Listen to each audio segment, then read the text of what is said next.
তো আমরা যে free fire, PUBG, call of duty এগুলো খেলি, এগুলো কিন্তু সবই battle royal game.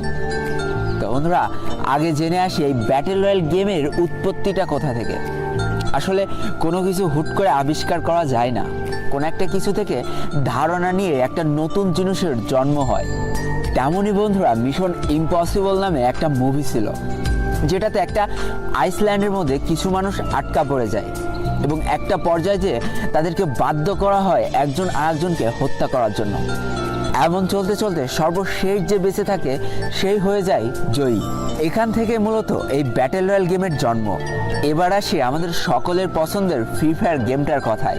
Free fire গেমটা কোনো একজন মানুষ সৃষ্টি করেনি, এটা একটা কোম্পানি তৈরি করেছিল, আর সেই কোম্পানিটার নাম হলো গেরিনা, যেটা 2009 সালে স্থাপিত হয়েছিল। তো এই কোম্পানির মালিক ছিল ফরেস্ট লি, এবং যেটা সিঙ্গাপুর থেকে পরিচালনা করা হচ্ছিল। 2017 সাল পর্যন্ত বেশ কয়েকটা পপুলার গেম কিন্তু তারা মার্কেটে নিয়ে আসে, কিন্তু ওইভাবে কোনো গেমই মানুষের মন জয় করতে পারে না। কিন্তু বন্ধুরা, প্রত্যেকটা জিনিসের লাইফে একটা টার্নিং পয়েন্ট থাকে। এই ফ্রি ফায়ার গেমটা ছিল গেরিনা কোম্পানির লাইফের একটা টার্নিং পয়েন্ট। এবার চলো জেনে নিই এই ফ্রি ফায়ার গেমটা কিভাবে আবিষ্কার হলো। 2017 সাল পর্যন্ত ব্যাটেল রয়্যাল গেম বলতে আমরা পাবজিকে বুঝতাম, যেটা শুধুমাত্র কম্পিউটারে খেলা যেত এবং এক্সবক্সের মাধ্যমে খেলা যেত, অর্থাৎ গেমিং যে সামগ্রীগুলো আছে তার মাধ্যমে খেলা যেত।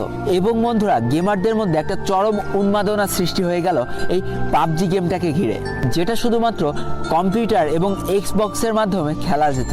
তো দেখো বন্ধুরা, আমরা আমাদের জীবনটা প্রতিনিয়ত আপগ্রেড করে থাকি। একটা সময় আমরা গেমিং বলতে খালি বুঝতাম কম্পিউটার এবং বিভিন্ন ভিডিও গেম সামগ্রী, কিন্তু যুগের সাথে তাল মিলিয়ে এই গেমারদের জীবনে আরও একটা নতুন সূচনা শুরু হলো, সেটা হচ্ছে মোবাইল গেমিং। আস্তে আস্তে মোবাইল গেমিংয়ের জনপ্রিয়তা পেতে শুরু করে। ঠিক এমন একটা পর্যায়ে এসে গেরিনা কোম্পানির মালিক ফরেস্ট লি, যে কিনা সিঙ্গাপুর থেকে বিলং করে, সে ভাবে যে কেমন হয় যদি মোবাইলে একটা ব্যাটেল রয়্যাল গেম চালু করা যায়। যেই কথা সেই কাজ।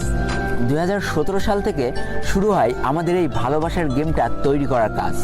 একটু একটু করে তৈরি করা হয় ফ্রি ফায়ার গেমটাকে। তো বন্ধুরা, তারা এমনভাবে গেমটা তৈরি করতে চেয়েছিল যেন প্রায় সব ফোনে এই গেমটা সাপোর্ট করে। তাই তো ভালো ফোন, খারাপ ফোন, সব ফোনে যাতে এই গেমটা খেলা যায় সেই চিন্তাকে মাথায় রেখে এই গেমটা তৈরি করার কাজ শুরু করে ফেলে।